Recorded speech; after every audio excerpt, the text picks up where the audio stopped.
कौवे और उल्लू की कहानी।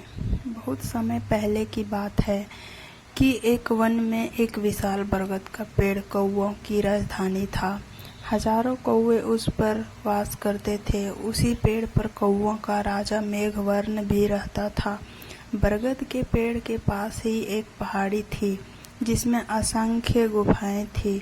उन गुफाओं में उल्लू निवास करते थे। उनका राजा अरिमर्दन था। अरिमर्दन बहुत पराक्रमी राजा था। कौवों को तो उसने उल्लुओं का दुश्मन नंबर 1 घोषित कर रखा था। उसे कौवों से इतनी नफरत थी कि किसी कौवे को मारे बिना वह भोजन नहीं करता था। जब बहुत अधिक कौवे मारे जाने लगे तो उनके राजा मेघवर्ण को बहुत चिंता हुई। उसने कौवों की एक सभा इस समस्या पर विचार करने के लिए बुलाई। मेघवर्ण बोला, मेरे प्यारे कौवों, आपको तो पता ही है कि उल्लुओं के आक्रमणों के कारण हमारा जीवन असुरक्षित हो गया है।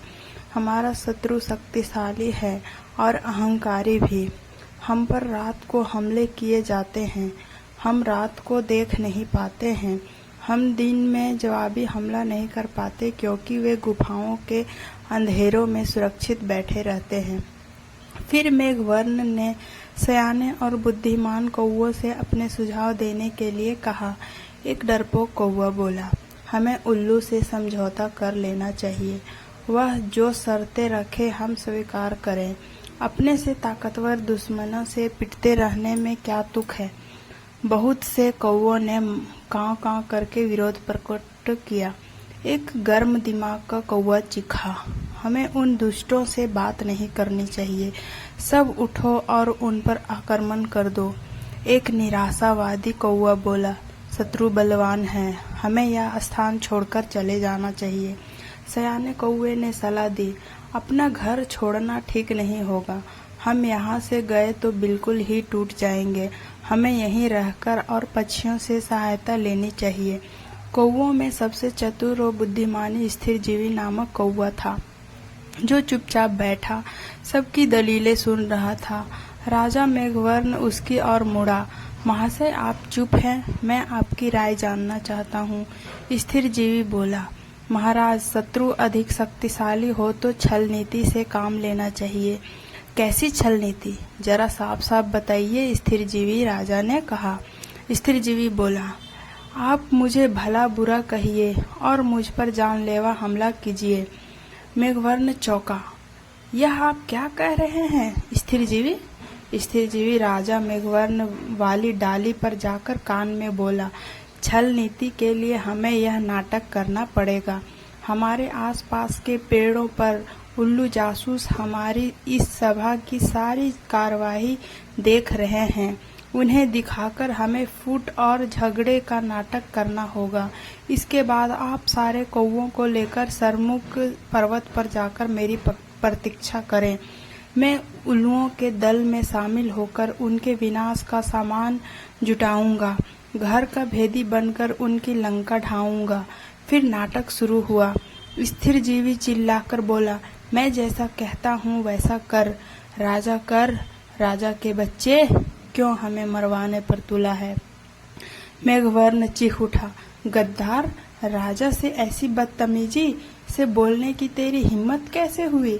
कई कौवे एक साथ चिल्ला उठे, इस गद्दार को मार दो। राजा मेघवर्ण ने अपने पंख से स्थिरजीवी को जोरदार झपाट मारकर तनी से गिरा दिया और घोषणा की, मैं गद्दार स्थिरजीवियों को कौवा समाज से निकाल रहा हूँ। अब से कोई कौवा इस नीच से कोई संबंध नहीं रखेगा। आसपास के पेड़ों पर छिपे बैठे उल्लू जासूसों के आंखें चमक उठी। उल्लुओं के राजा को जासूसों ने सूचना दी कि कौवा में फूट पड़ गई है, मारपीट और गाली गलौज हो रही है। इतना सुनते ही उल्लुओं के सेनापति ने राजा से कहा, महाराज, यही मौका है कौवों पर आक्रमण करने का। इस समय हम उन्हें आसानी से हरा देंगे। उल्लुओं का राजा अरिमर्दन को सेनापति की बात सही लगी।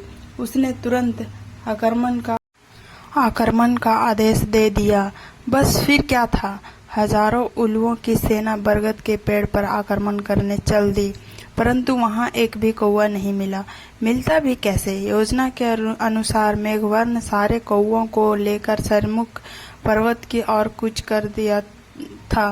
पेड़ खाली पाकर उल्लुओं ने राजा ने थूका, कौवे हमारा सामना नहीं करने के बजाय भाग गए।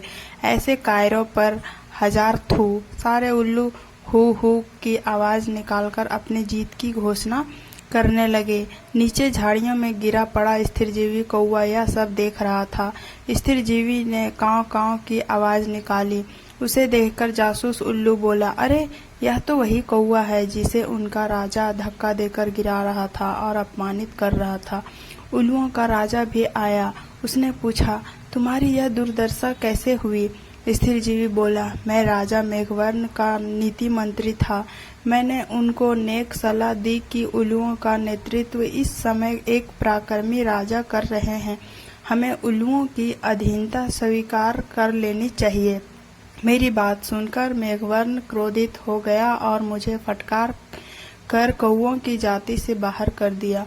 मुझे अपनी शरण में ले लीजिए। उल्लुओं का राजा अरिमर्दन सोच में पड़ गया। उसके सयाने नीति सलाहकार ने कान में कहा, राजन, शत्रु की बात का विश्वास नहीं करना चाहिए। यह हमारा शत्रु है, इसे मार दो। एक चापलूसी मंत्री बोला, नहीं महाराज, इस कौवे को अपने साथ मिलाने में बड़ा लाभ रहेगा। यह कौवों के घर की भेदी हमें बताएगा। राजा को भी स्थिरजीवी को अपने साथ मिलाने में लाभ नजर आया। आओ उल्लू स्थिरजीवी कौवे को अपने साथ ले गए। वहां अरिमर्दन ने उल्लू सेवकों से कहा, स्थिरजीवी को गुफा के शाही मेहमान कक्ष में ठहराओ। इन्हें कोई कष्ट नहीं होना चाहिए। स्थिरजीवी हाथ जोड़कर बोला, महाराज, आपने मुझे शरण दी, यही बहुत है। मुझे अपनी शाही गुफा के बाहर एक पत्थर पर सेवक की तरह ही रहने दीजिए। वहां बैठकर अपने आपके गुण गाते रहने की ही मेरी इच्छा है। इस प्रकार स्थिरजीवी